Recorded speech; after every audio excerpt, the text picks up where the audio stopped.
I feel like my wife is always plugging away in the dirt, and she's always looking for flowers and really wonderful stuff. And I think Settlemyre is one of the biggest notable nurseries and place to get plants and all that jazz. When we went in there the first time, everyone was so super helpful. We felt really good about that. So when it came time to do landscaping, we went back in there and we inquired about it. And they were like, sure, and then we knew we were in good hands from there. My overall experience with Settlemyre landscaping has been amazing. From Beth drawing up the plans and walking us through what the plants were and kind of like how we wanted to deal with things, it was amazing. And then the team here has been fantastic. I couldn't believe how much was done on day one. Here we are. This is essentially like a total transformation of our whole property here, and we're on day 3. And they took notes really well. Everyone was super kind, explained everything.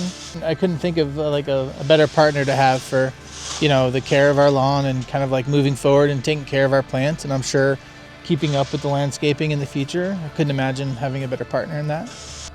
I think my favorite part is me not doing it. We've done so much to the house since we've purchased it, and we've done so much ourselves, and this was just such a big undertaking. I wasn't willing to do it, and so having qualified people come in here and handle it for me while I'm on the couch is probably my favorite part.